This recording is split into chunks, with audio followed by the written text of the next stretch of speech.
Greetings to all you curious Herle Burlyites, and as always, I want to thank you for listening to us week after week.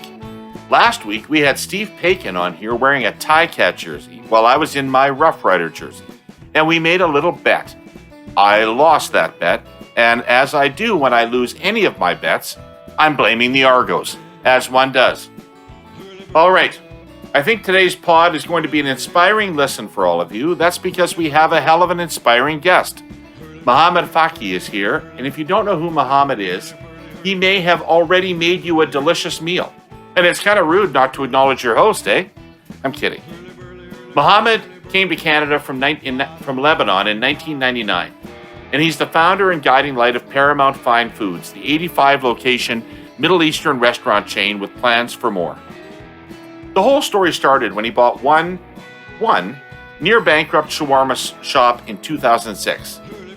And as successful as he's been in business, Mohamad is just as devoted, just as passionate about his charitable work, philanthropy, and community service through the Fakih Foundation. So today we're going to talk about all those things. Mohamad's backstory, what motivates his philanthropy, why his business practices have proved as successful as they are, and the growth of hate and hate crimes in Canada, a subject he's, unfortunately, all too familiar with.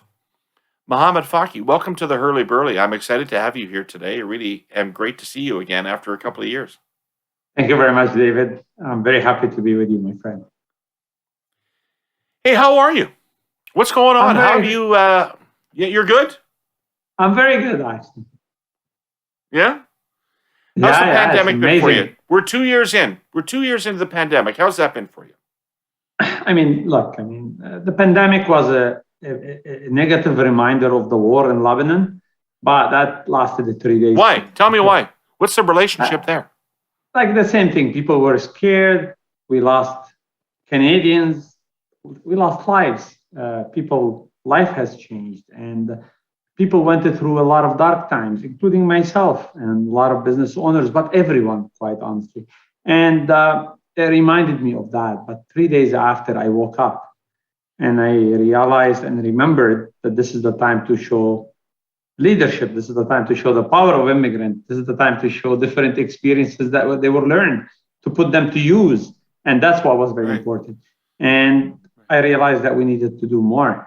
And we needed to do more for each other. And for the ones that they had those experiences, they need to put it to use so other Canadians will feel better, number one. And number two, hopefully we all appreciate the immigrant experience and what it brings to this country. But you personally, Mohamad, you moved out of your house for 5 weeks, I read, and lived in a hotel so that you could continue to go to your restaurant and not endanger your family. Yeah, and to continue. That's not an easy thing to do. And continue cooking for the homeless as well. You can never forget where you came from in life, and when you do, that means your money is changing you, and you don't need that money then. When your money makes you lose yourself, your values, your principle, you don't need that money.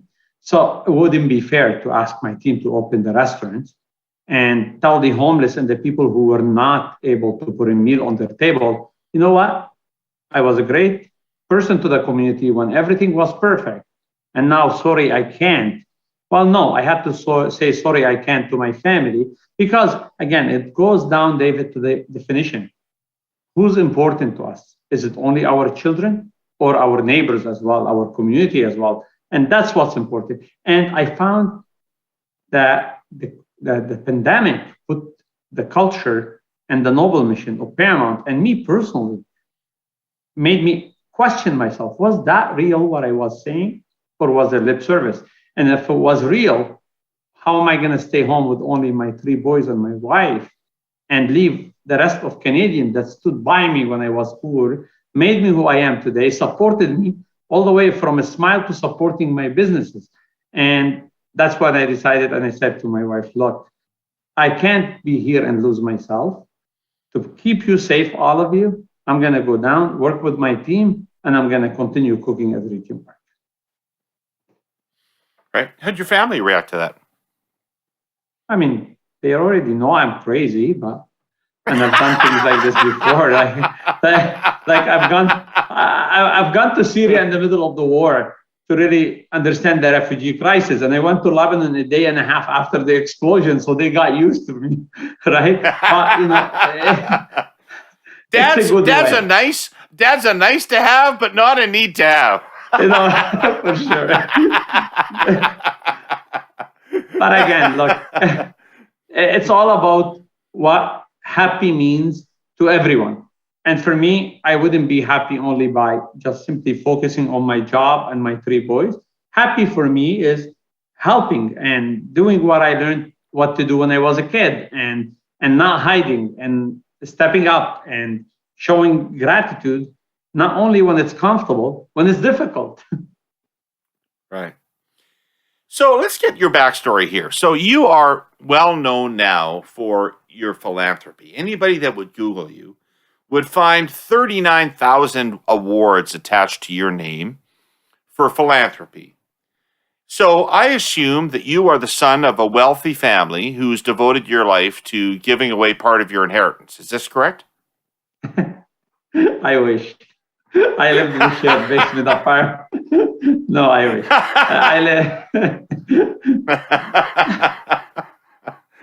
It would be nice to say yes, but no, it won't be nice. Actually, I'm gonna correct myself. It won't be nice. I love every single day of struggle.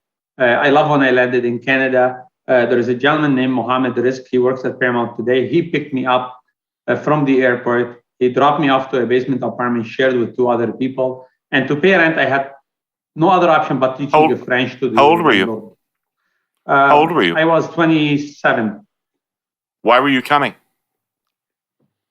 I came here the first trip 6 months before that. And that was from Italy. And Italy was going through a big wave of racism between North and South. And the Iraq War had just ended a couple of years before that. And I had a couple incidents because I was Arab. One day I walked into the university and 30, 40 students were clapping and saying, if you don't clap, you're an Arab and terrorist. And they used to clap. They were clapping just because I walked through the doors. So they made me feel it. And then I came to Canada just to visit a friend of mine. He needed some help in his diamond store. I'm a gemologist, David, as you know, and I'm a gemologist that sells shawarma, apparently. But so I came to help him, and the smile from... I have never found a pearl in one of my shawarmas from Paramount. Never. And you won't find one because it's not... I'm sure the health department won't be happy with me. But the bottom line is I came here and I saw how friendly people are, and they smiled to me. I found the opportunity in Canada is available, and you can smell that opportunity, that welcomeness and openness of Canadian. I felt it. That said, it was very cold that week that I stayed here. So I went back to Beirut. Then the war started, and I said, before I go back to Italy, because that would have been easy solution for me, I want to go to Canada and I want to try to build a better life for myself. And I called a friend of mine. He introduced me to this guy that picked me up at the airport that I've never met in my life, and he drove me to that basement apartment. Wow. Herle Burlyites, in the last couple of weeks, we've talked about gaming the system and bilking. And now we're staying on topic with a word we've heard all too often recently, rigging. To manipulate or control, usually by deceptive means, to fix in advance for a desired result. Right now, in rural communities across Canada, a few billionaire-controlled regional cable companies are not using government spectrum subsidies to do what they're supposed to do, provide high-speed digital connectivity to the good people who live in these communities.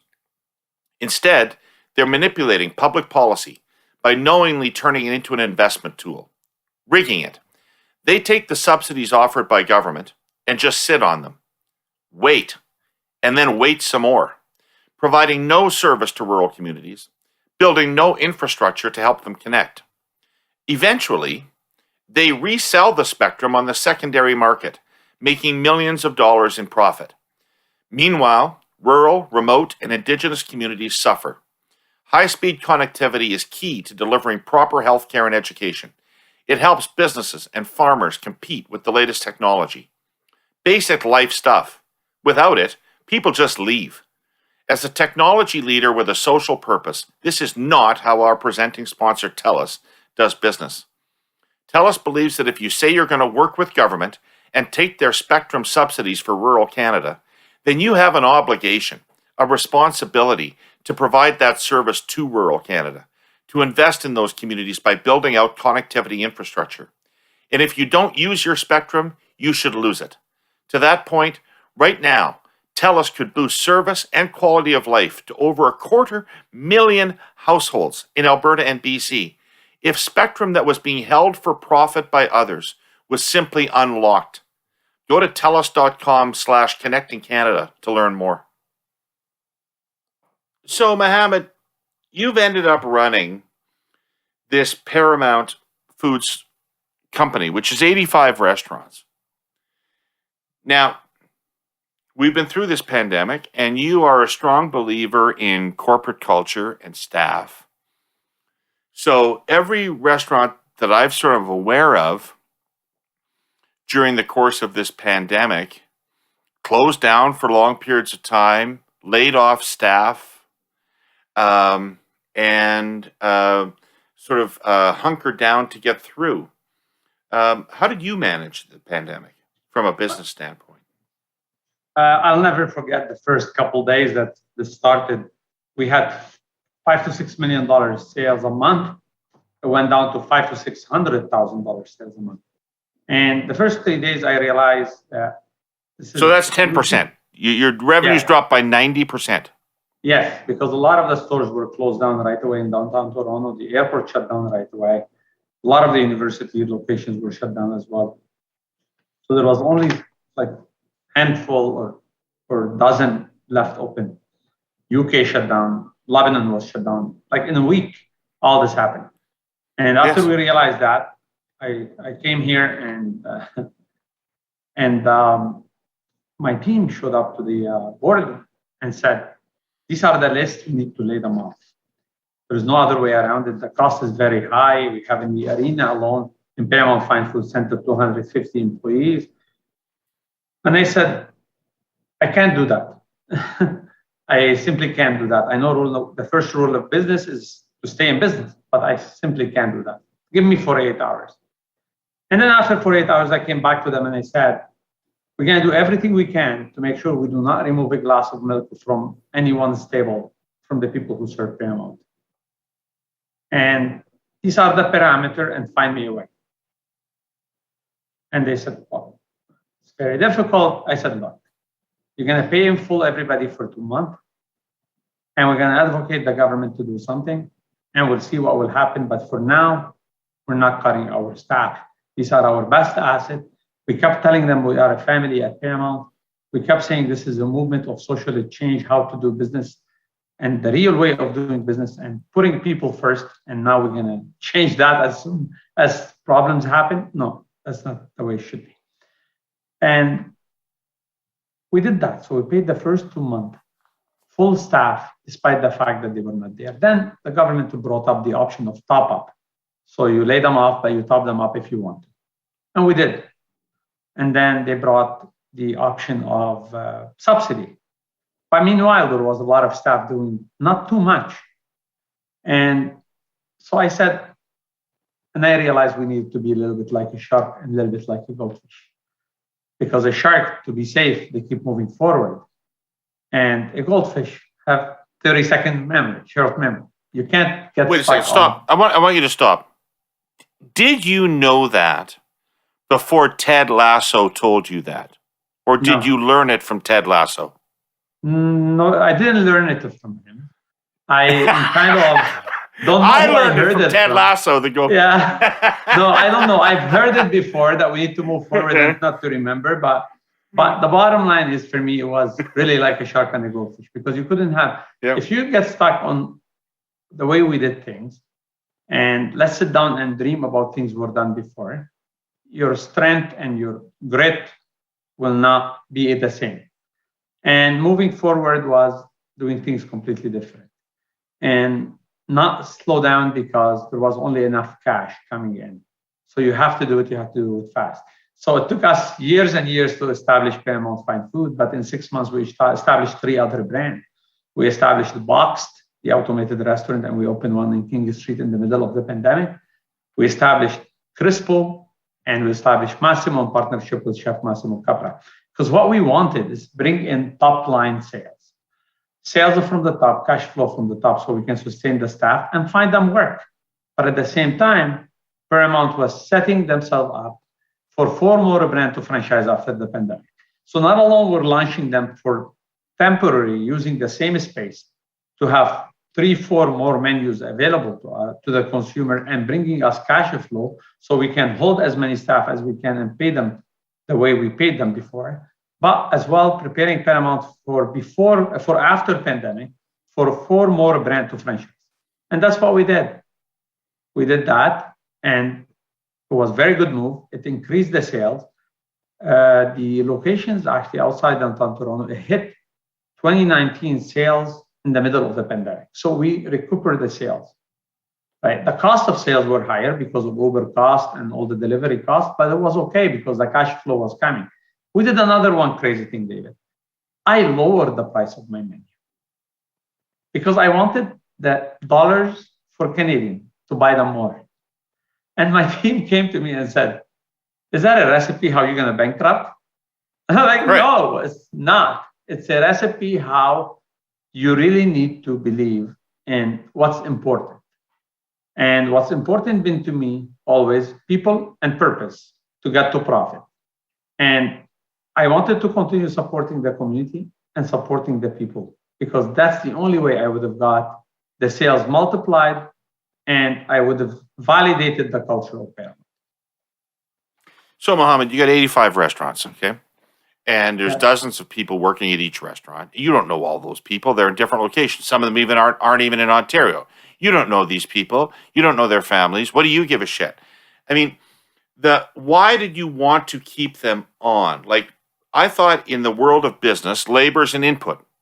Energy, electricity costs are an input. Freight costs are an input. Labor costs are an input. Your revenues go down, you cut your costs. So, like, what was it about you that said, well, I need to keep the staff on even though they don't have anything to do? That's not a businessman's thing to do. No, it is, but we need to change the way the rest of them think. That's what I believe. All right. So, you explain it to me. Explain it to me. I'll explain it to you. Like, look, we all know after the oil industry and everything happened with investment, there is a lot of money available in the world. Shareholders should not come first anymore. There is many shareholders. I think if we have the wrong shareholders in any company, I'm not talking about Paramount, we should replace the shareholder, not replace the staff and the culture and the CEO if they're defending their staff. What the world is missing today, and every investment company looking for, is talents. And talents mean people. And people is not just a number. Labor is not just a number, like electricity. Is a waiter talent? Sorry? Is a waiter talent? Of course. Of course. The waiter represents on each table how happy he is and how good the company to make them happy and look after their family. And customers are very good at detecting if your staff are very happy and well looked after. And that's why they support back your business. If the shareholder want the best thing to happen to their investment, they need to look after their labor, their employees, including their dishwasher, including the people that cleans the floor in the restaurant, including every single one at any level of corporation, and look after the community because that's where the customer is coming out from.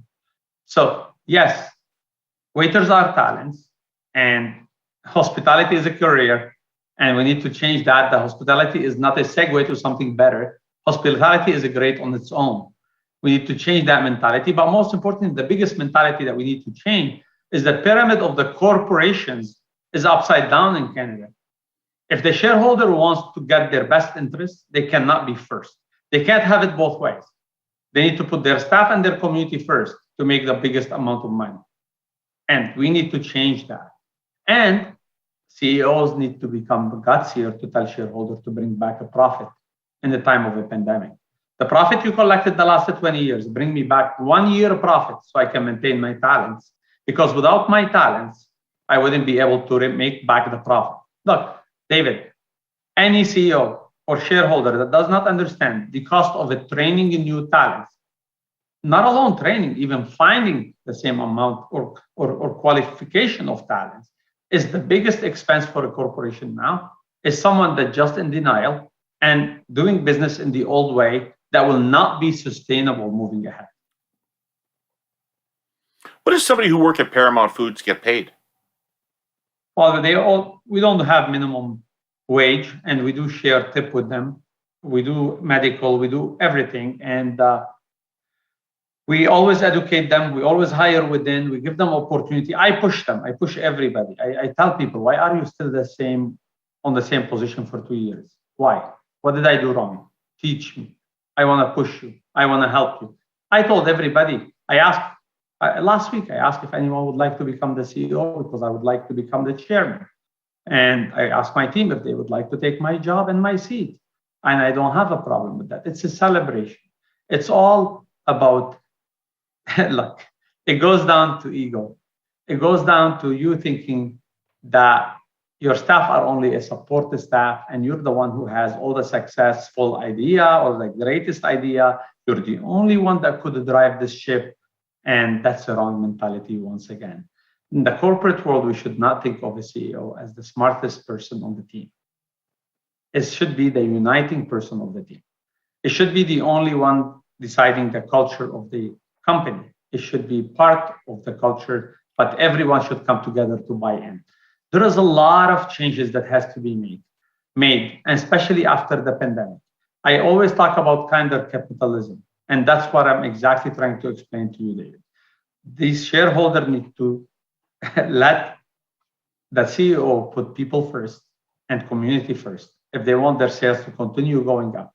Today's consumer aren't prepared to support companies that do not treat their employee better. And today's consumer are not ready to support corporation and company that do not worry about the community and causes that's important to their neighbors.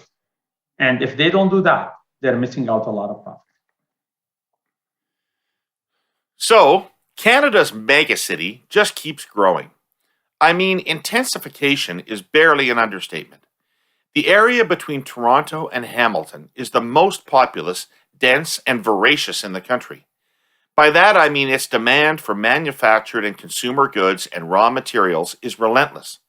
And most of those things arrive by train, resulting in lower GHG emissions and supporting our collective efforts to address climate change.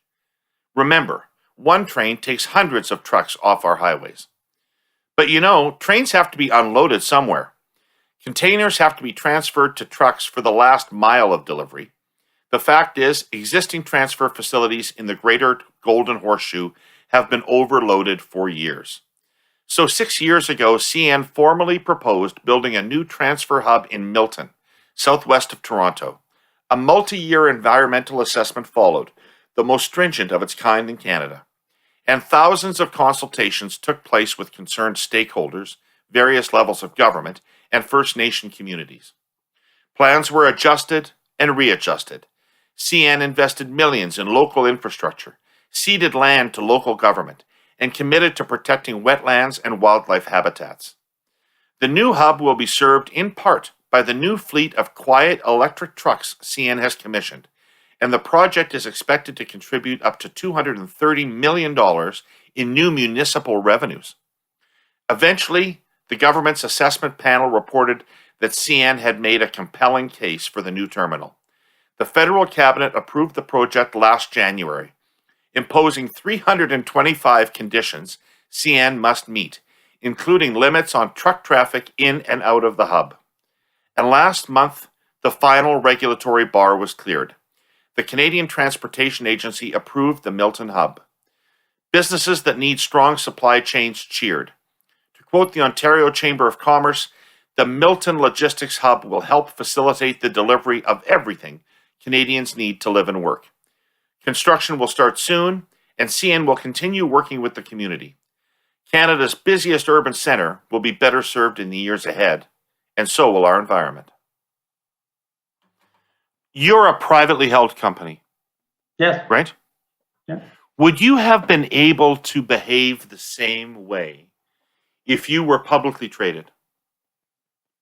Uh, I'm going to answer that question in the easier way.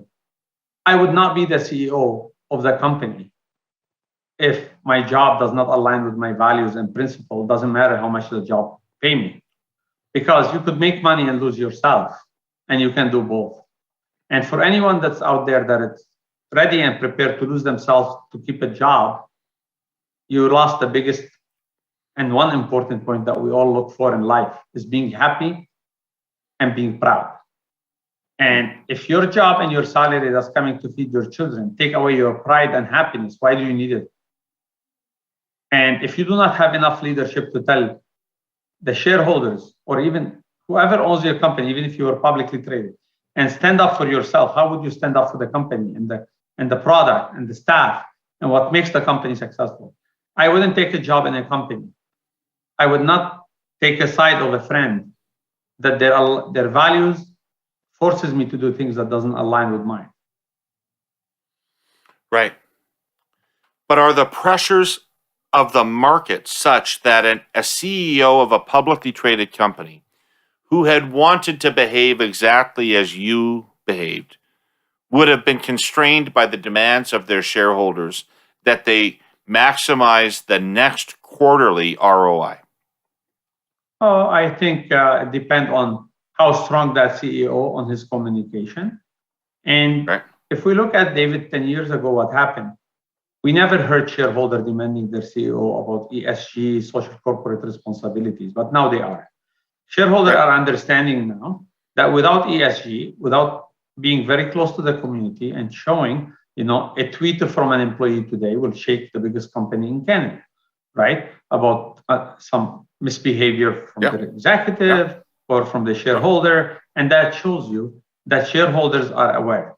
So what it takes now is a little bit more leadership from the CEO to communicate better to shareholder what's important. Hold a balance. Yes, we need to continue keeping the company safe and make sure that all the staff are safe, their family and the shareholder, but hold a balance where you're still working towards a betterment into your approach to the community and to your employees. And there is nothing wrong. I mean, even it's the smart solution. If there is a pandemic and you need to bring back your profit for a year to maintain your talent, that's actually not only a good thing to do. I actually believe it's the smarter thing to do, is the profitable thing to do. You will actually get to your quarter profit faster if you have the same talent and you save them, because their amount of buy-in and belief in the company culture will make up that money and that profit. And if you support the community, you know how many people come to Paramount and start coming more often because of the good things that Paramount does to the community. But that shows you that the top line sale had grown by doing good. So it wasn't only the good thing to do, right? It as well helped us, even if we didn't do it for the help. I sort of struggle with what you're telling me about business, Mohamad, because, you recall that I worked with Kathleen Wynne. And Kathleen Wynne brought in legislation that increased the minimum wage to $14 and guaranteed people 2 paid sick days a year and a few more unpaid sick days a year, and a couple of more ancillary labor benefits. And the business community, led by the Chamber of Commerce and others, said our businesses cannot survive under those rules. If you force us to pay people $14 an hour and give them 2 paid days off a year, we can't function profitably as a business. You're telling me a completely different story. What am I to make of that? Well, I think we're in the transition in the world. The metrics of business are changing, and the investment in which line of your P&L is changing. And definitely the saving should not be on a human capital. The saving should not be at all. The investment should be in human capital. It doesn't matter what product you have in the world. People don't work for walls or for brands. People work for people. And for you to have a proper people, the right people working for you, you have to treat them the right way. And point. And if you want to find saving in your P&L, find it somewhere else. Maybe you should find it from landlords that they're becoming very unreasonable. Maybe the rent ratio is not working. Maybe the government should get involved on those rent ratios and let the landlord suffer for 5 years to collect less rent because they have gained a lot on property. And I'm a landlord of Five Plaza, just to let you know, including me, all of us, landlords should maybe make the metric better for businesses by being realistic and not make several $1 million over very short term. So the rest of the businesses actually survive and we continue having tenants leaving and having spaces empty for 6 months until we get the next tenant. This maybe is the place to save, but not for sure human capital. I'm definitely advising and inviting every organization and association to change the way they're thinking because their staff are watching, our children are watching. If we continue putting people and employee last, and we consider them server to the shareholder, we'll never gain respect and we'll never leave a good legacy. We have an opportunity to save Canada and be the best in the world on kinder capitalism. We're not the best at gas and oil, but we can be the best at kinder capitalism. The Canadian dream, we should speak more often of and should include a kinder capitalism. And we're missing that opportunity, and it's real. It's not just talk, it's real. If we continue let the older way of running business lead the Canadian businesses for another only 10 years, Canadian businesses will miss out on change and we will come late. Interesting. Thanks. Okay. So, philanthropy. You do a lot of it. You give away a lot of money. You get involved in a lot of causes. What motivates that? What's behind that? Why do you do that?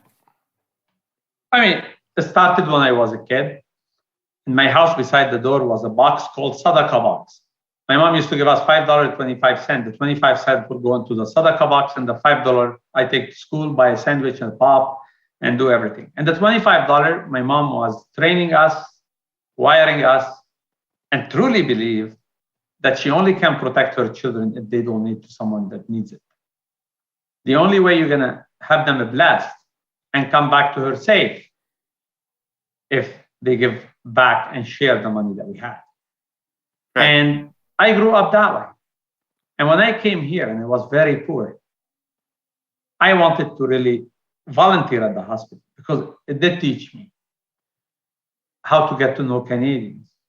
And I started by doing that. But then I was hungry several nights, David, where I had to pay rent, but the payroll was hitting 48 hours after. So I used to eat donut at coffee time, the old donuts for free when I worked there at coffee time. And there was a night that I wasn't working at coffee time and I didn't have money to buy a dinner. And I stood outside a Pizza and I'll never forget that night. I still remember the face of the gentleman that worked at Pizza. And I stood there and he was closing at 11 and beside him was a Scotia Bank. And I was waiting for the payroll to hit so I can pull money and buy dinner. But the guy closed at 11, so I told him, would you leave me a slice? He said, look, I'll give you a slice. It's an old slice, but you can eat it. And I came back the second day and I gave him money for it and he wouldn't take it. So I was hungry myself and Canadian gave me the biggest opportunity of my life. And I always said, when I have a chance to feed myself, before I do anything more, I want to help other people. And it's real, David. I felt hungry several nights. And I felt the unfairness of being hungry. I've cried walking back home because I didn't have money to eat. And I didn't think it was necessary that the world, the rich world, and the people that they're successful, and I'm not against any successful people or rich people. I'm considered a successful person to some people view. For me, I mean, I'm on a mission, and I think God had to bless me because. Yeah, you're rich by my standards, Mohamad. Yeah,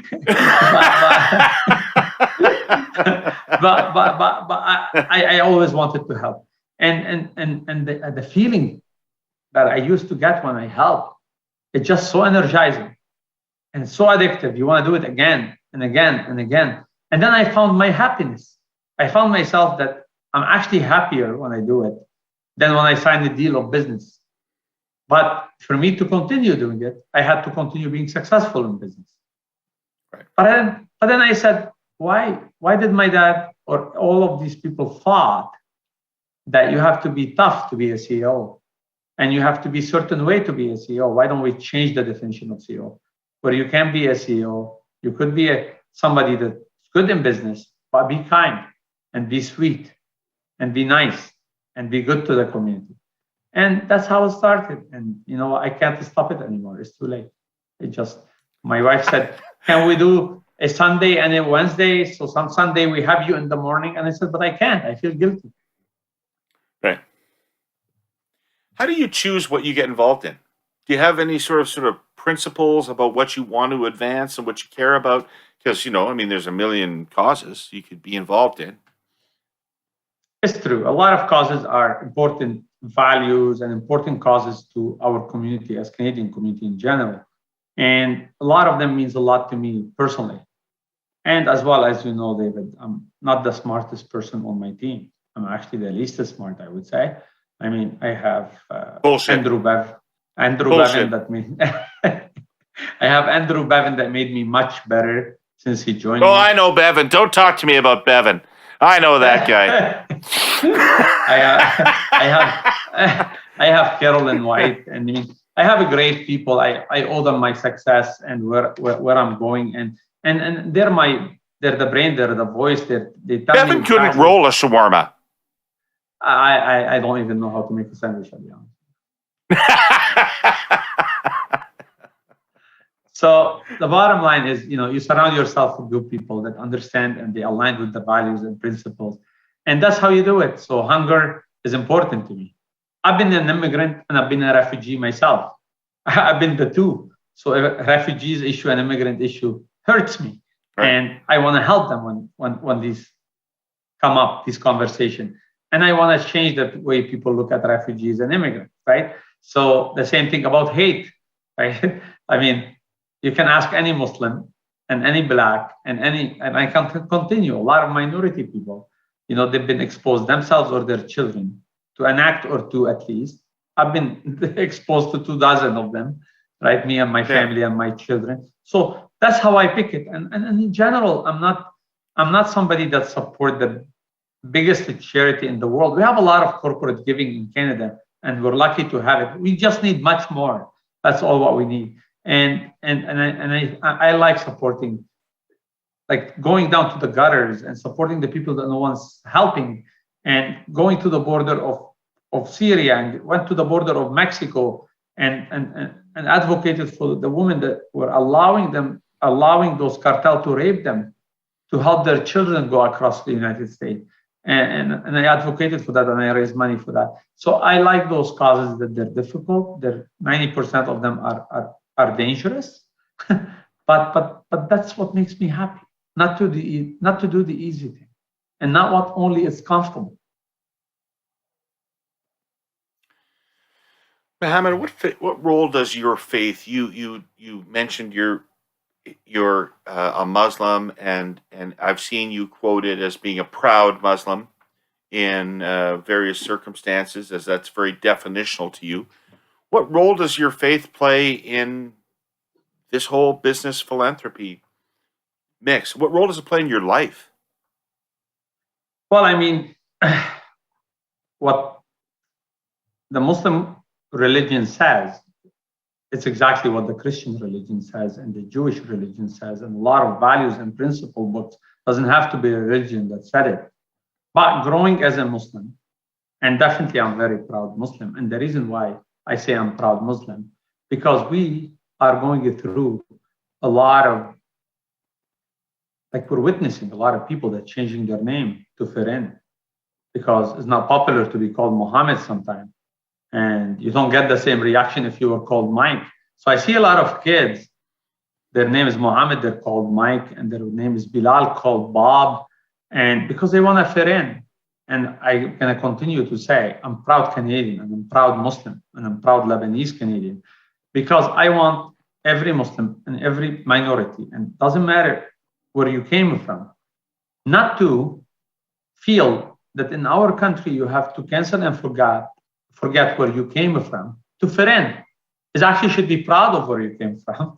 And that's why I make sure to tell the world that I'm proud to be Lebanese Canadian. I love Canada and Lebanon both. I love them but different way. Like you love your mom and your dad. You love them both, but you love them in a different way.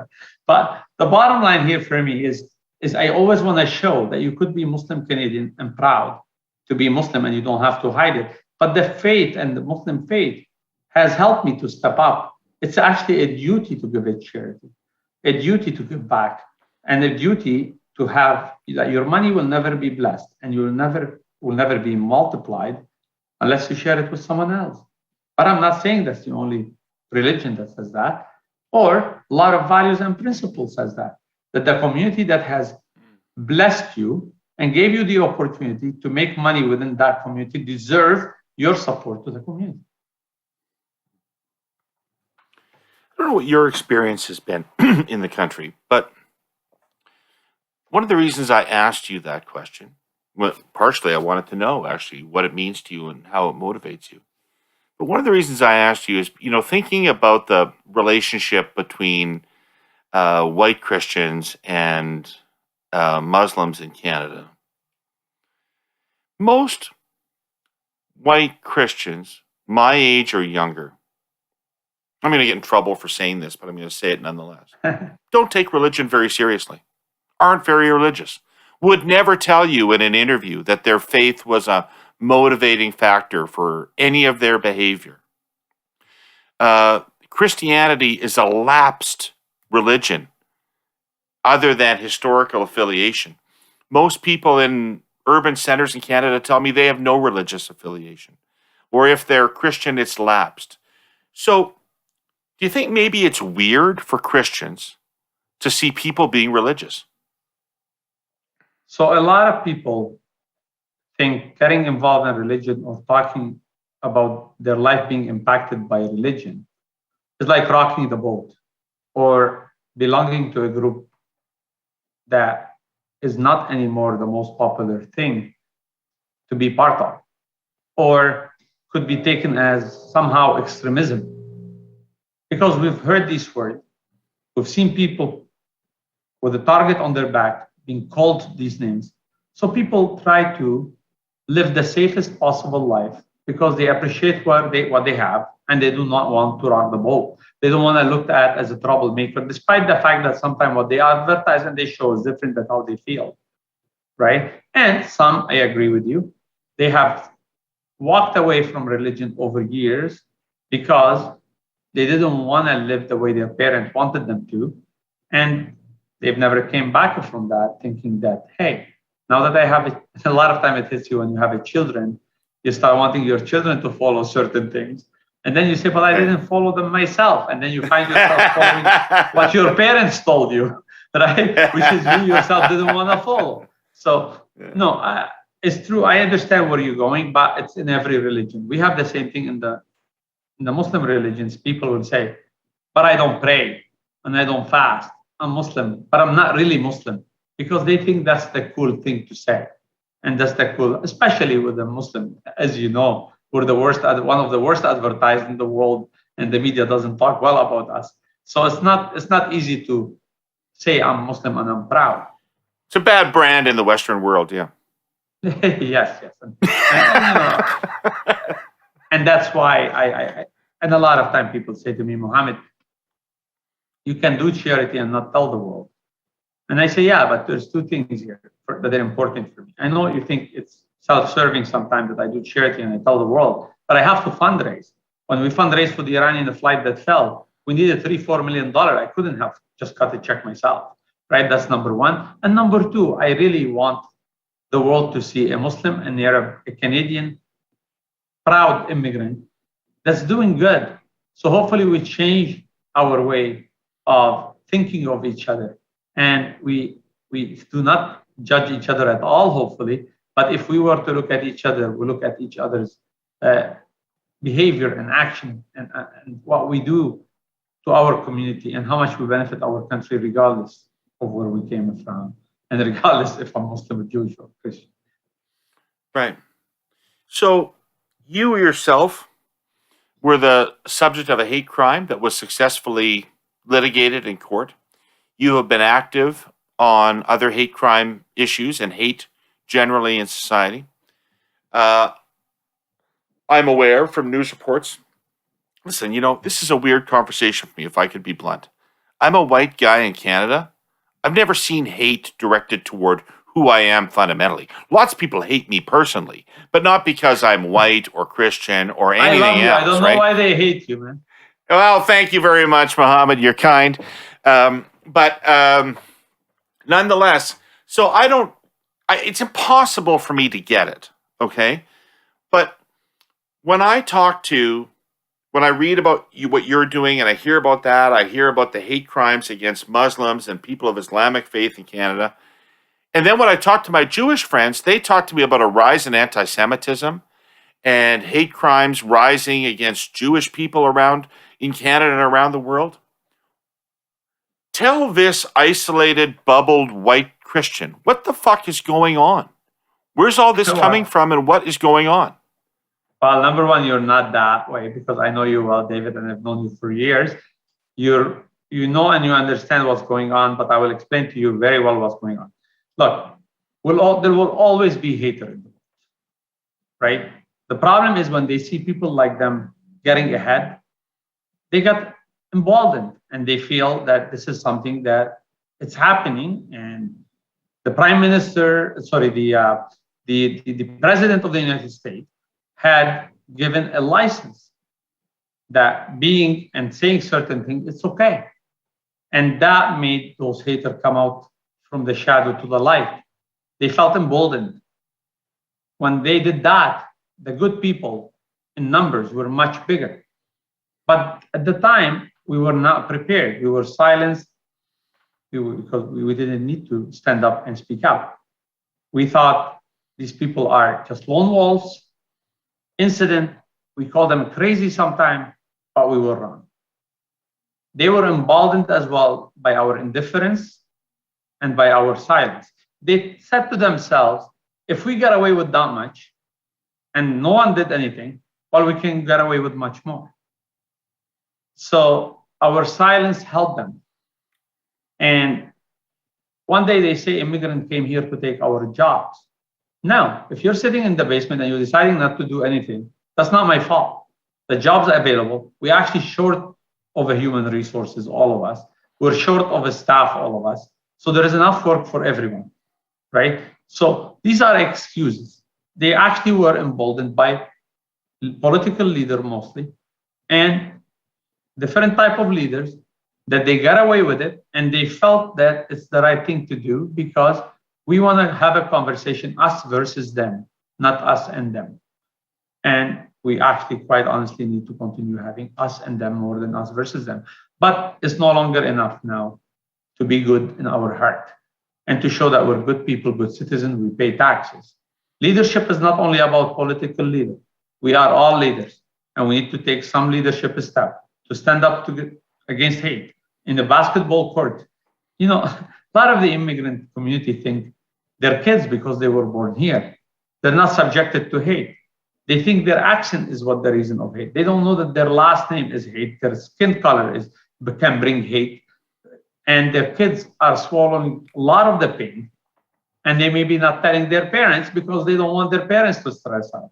A lot of study shows that even the children of the immigrant, people that they were born here, including my own children, they were subjected to hate several times at schools just because of their last name, or even worse, because their parents told them that Mohamad Fakih's children are in your school and that's the guy who advocates against this and against that. So they came to bully my own children, right? So it's real. Hate exists in Canada, but it's not real because we're saying Canadians are haters. No, the biggest number of Canadians are great people. This is the best country in the world. And I love Canada and I love Canadians, but we can't blink and remain silent in the face of hate because we owe it to our children and to this country that we keep it open and welcoming to everyone and the opportunity equal to everyone. Otherwise, we're cutting short ourselves from people being able, like Bill 21, for example. Right? It's a shame. It's a shame. Like we're talking about something that we should be ashamed of, that there is a province that puts it forward, Bill 21, and you look at the federal leader in the debate during the election, every one of them running in different direction, don't want to call it racist because of the votes. Well, no. we need to get involved into that legal fight. And we need to demand from every single leader to register their name that they're joining the legal fight and put their position in writing, regardless of the price. Our human right should not be traded for vote. The Charter of a Human Right and treating everyone equally should not be traded for vote. And that's what I think. So. I couldn't agree with you more. Let me take this conversation up 30,000 feet because you're nothing but a big ball of empathy. So let me ask you about a question that I've been pondering for a long time, which is, it was the case for many, many decades that if you were born a white man in Canada or the United States, you were born with status. You were automatically ahead of all women. You were automatically ahead of all men of non-white color, Indigenous, Black, Chinese, whatever they were. You were born with status. That was going to help you get a good job, that was going to help you get into a decent school, that was going to help you be popular when you were young, all these things. That's obviously not the correct way to organize a society, so I'm not defending that. But as that changes, and it is changing, and therefore white men are losing power that came to them automatically and status that came to them automatically, how do we manage that in a way that doesn't turn into massive amounts of hate and resentment? Oh, it's very simple. You come to Paramount and you break bread together. Black, brown, Muslim, Jewish. We need to break more bread together, and this automatic power I'm going to get over somebody else. Why do you need it? Why do you need it? Why are you expecting it? I mean, if your parent had it, you don't have it. And if you have it halfway, you don't train your children differently. Teach them differently. Teach them kindness. Stop teaching your kids how to make money. Teach them to be kind and accepting. Look, diversity is a fact. We all look alike, different. Look at the street. But inclusion is a choice. We can decide who we befriend. And I can ask anyone in Canada today, are your friends that look like the country? Everyone is different. You have an Asian friend, Asian Canadian friend. You have Muslim Canadian friend. No, we don't. We don't. We still need 10 to 15 years to get there, as long as the intentions are there to get there. And demanding this privilege over other people because of the color of our skin is wrong. It doesn't matter who you are. It doesn't matter if I lived in Africa and the Black, they are born with the privilege. It doesn't matter if in Muslim country like Saudi Arabia, right, demand that the Muslim has a privilege over others. The Kuwaiti until today and the Saudis until today, right, do not give a citizenship to anyone except Saudis. And if you want to do business in Saudi Arabia, you have to partner with a Saudi that can stiff you for your all money for 30 years that you've collected just because he's your partner. Is that right? No, it's not. People deserve a privilege when they work hard for it. And we become what we celebrate. If a privilege, if definition of getting a privilege become tied to be good people and kind people and welcoming people and inclusive people, and we only celebrate people not for their money, but for maybe for their money and their kindness, but not money only, for their money and inclusiveness. So we become what we celebrate. And people can only celebrate what they see. And that's why when they see a hater becoming a president of the United States, they want to become who we see. They celebrate who we see. And if we show them that the only people celebrated and awarded are people that they are, regardless rich or poor, but they're kind and they're good to the community, and they're accepting to everyone regardless of their color, and they do events where they bring people together, even the small over breaking a bread together, right? Then we'll become that kind of community. Take out that privilege. Take out the rich privilege. We should not be celebrated because I'm a billionaire. I should be celebrated more if I had less money, but I'm kinder to the community. We need to change the way we do business. We need to change the way we pick our leader, and we need to do business different than just expecting something because our grandfathers, and like you said 100 years ago, used to happen, has to happen now. No, it doesn't. No, it doesn't, and will not anymore, because the community is aware now that we need each other more than ever before. We saw that in the pandemic, and they're not ready to celebrate people for their look anymore, or not celebrate people because of their color of their skin. They need real action, and we need to demand that from our leader as well. Okay. Mohamad, I want to close with a couple of questions about politics, if I could. And one of them is that you have your example of how your businesses survived through the pandemic. Governments have taken various actions to support business through the pandemic. The Ontario has a government that is led by an avowed friend of small business and somebody that comes from the small business community, and he made his name as a friend and an ally of small business. How has government done supporting business through the pandemic? And at this stage that we're at, there's a big debate going on about whether government should be withdrawing support and starting to scale back its spending significantly, or whether we're still at a tenuous point in the economy and government needs to stay active in supporting the underpinnings of the economy. What's your take on all that? Well, I mean, number one, the federal government work has helped a lot of businesses stay afloat. And without that federal government help, we wouldn't be around a lot of the businesses. I'm talking on behalf of Restaurant Canada. I'm on the board of Canadian Chamber of Commerce as well. I was part of the task force for COVID, that communicated with the Prime Minister's office. So without the federal government's help, a lot of businesses would have lost a lot of their stores, retail staff. It would have had a big impact on supply chain and much more, et cetera, et cetera, et cetera. Government cannot pull now the help. It needs to be targeted help now. What no one understood, and I always warned about it around a year ago, when the health pandemic and the financial pandemic does not end. It takes another 6 to 8 months because a lot of people were not profitable and they were living off debts and piling up debts. And as soon as you pull that help, it would be worse than as if you pulled it a year ago and saved the money, because you keep investing in these businesses. But if you pull the plug at early stage, you wasted the money that you invested before. So some industries needed targeted help to make sure that we make sure that the money we invested in them to stay in business, keep them in business, because they employ a lot of people. And this idea, one restaurant goes, another one will come back, or a supermarket will go, another one will come back, right? It's a wrong idea. Those are people with dreams. These are owners that supported the little hockey teams in our community. And they have held up. And they've been part of the community. They've hired our children on their first job. It's not good just to say that. It's not enough.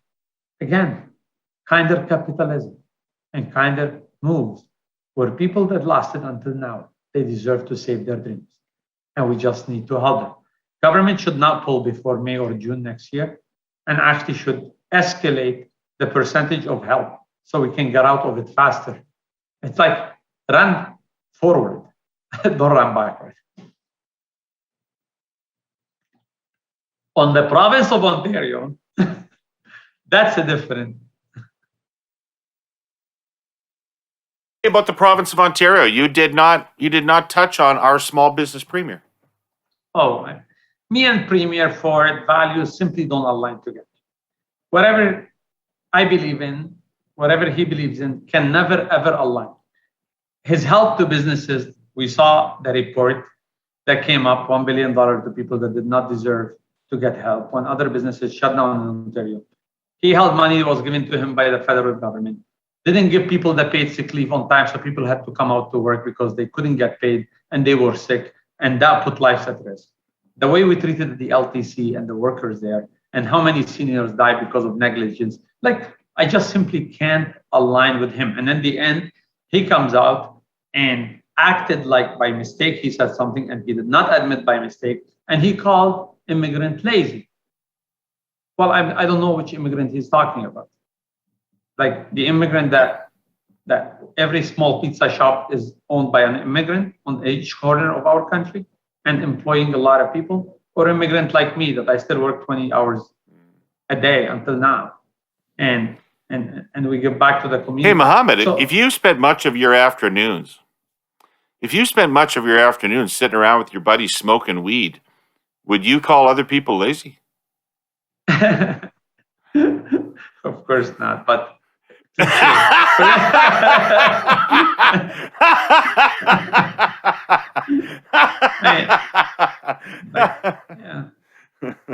Like a lot of people say, Mohammed, are you going to run for politics? I say, no, I'm not running for politics. But sometimes, why not? Because you know what? You see that people that are running sometimes for politics in certain position, they're very self-interested. That I like to help many people, not only myself, to be re-elected and re-elected. Like some of them start campaigning the day they get elected. I'm not okay with that. I mean, the people of Ontario deserve to hold their leaders accountable. And we deserve to demand from our leader to be transparent. And quite honestly, sometimes when I look at Doug Ford and what he does in our province, I look at it and I say, this guy upsets me and pisses me off enough that maybe sometime I want to say, people like me should run, but I don't want to run. I want to continue doing what I do for the community. I want us as a country, as people that living in Ontario, making it difficult for people like Doug Ford to become our premier again. And I said it publicly on TV when he called immigrant lazy. I said he should have stepped down and he should not be a premier. And I knew he would never step down, David. Me and you knows that. And he would never apologize. But I still said he should not be voted a premier anymore. He does not have the quality and the values and the principle of this beautiful, amazing country and its people. And he keeps saying, I'm for the little guy. But he opens the big box store and closes the little shops. And, he says something, he does something else. And this is the kind of people I can't just allow. I know. He's a rotting albatross around my neck, which I'll carry for the rest of my life. But you're wrong about politics. Paul Martin, who ran a major Canadian business and then went into government and now runs a major Canadian charity, will say, and to anybody who asks, you can do more in 5 minutes in government than you can in 5 years in business or in the philanthropic sector. I mean, if you really want to make a systemic, structural difference, that's the place to do it. Shouldn't you be running? Shouldn't you be going into public life? Yeah, and a lot of people, and I agree with that point, absolutely. And that's why I actually encourage everyone to run. And I always encourage people to run, and I go pay visit to people and say, please run, we'll support you. But I think I can support many more people from playing, the role I play today. And there is one thing, David. I mean, it's being happy. It makes me happy doing charity hands-on. It makes me very happy. I don't think I'll be myself if I'll worry about, more about what's happening in the government and lose the fact that I can actually look at someone's eyes when I'm handing them a meal in the Region Park or in Mississauga or in Calgary or anywhere I go and I do it. So that's part of me, who I am. But wouldn't it be better if people didn't need charity? Wouldn't it be better if we had a system where people had enough money that they could buy their own food? You walk me to things that you want me to say, and I'm going to say it. Well, yeah, you're right. It's political will. The only reason that we have hunger in our country, 4.4 million Canadians are below the poverty line. Shame on me. I start with me. I blame me. Shame on all of us, because we can, like us here at Paramount, that we can do more, and every one of us can do more, and the political leader can do more.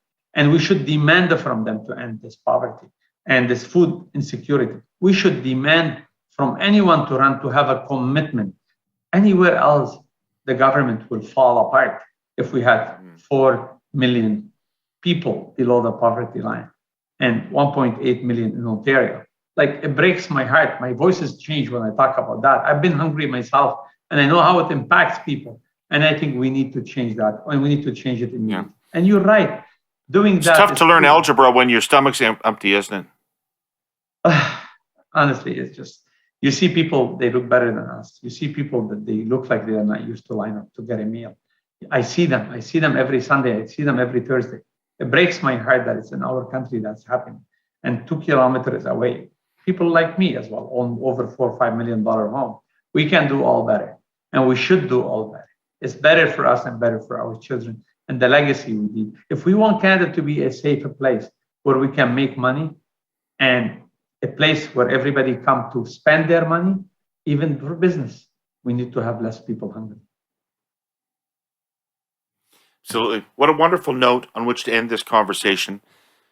Mohamad, thank you so much for taking time out of your busy schedule to do this. I think it's going to be very inspiring for my listeners and set an example. And I hope the people who are involved in politics who listen to this show, listen to this and were inspired to bring change to the way we work. And brother, I hope we can connect in Toronto in the new year and maybe have some hummus over at Paramount. And yeah, let's break bread together. I think more people should do that. 2022 is a beautiful year to come for all of us. When I lived in bunkers in Lebanon, we used to come up the stairs, very dark, dingy. And my dad is smiling, and I used to look at him and say, "What are you smiling about?" And he'll say, "I can't wait to build our country again, open new businesses and hiring new people." And to everyone out there, it could be lonely for you, but I can't wait for 2022 to come. And for all of us Canadians to get to meet in person, go to event again, break bread together, like I said, David, and tell each other how we feel about seeing each other again, but most importantly, continue building our country on the right principles and value and continue hiring people. I wish everyone, and you, David, and your team, you've done amazing work. You have brought to light a lot of the causes that needed to be spoken of. So congratulations on what you've done. And to you and to your team, thank you so much. Thank you. Thank you for coming on. Thank you to our presenting sponsor, TELUS, and to our sponsor, CN Rail. Thanks to all Herle Burlyites. And Mohamad, have a great holiday. I'll see you in January, hopefully. Thank you so much. Take care.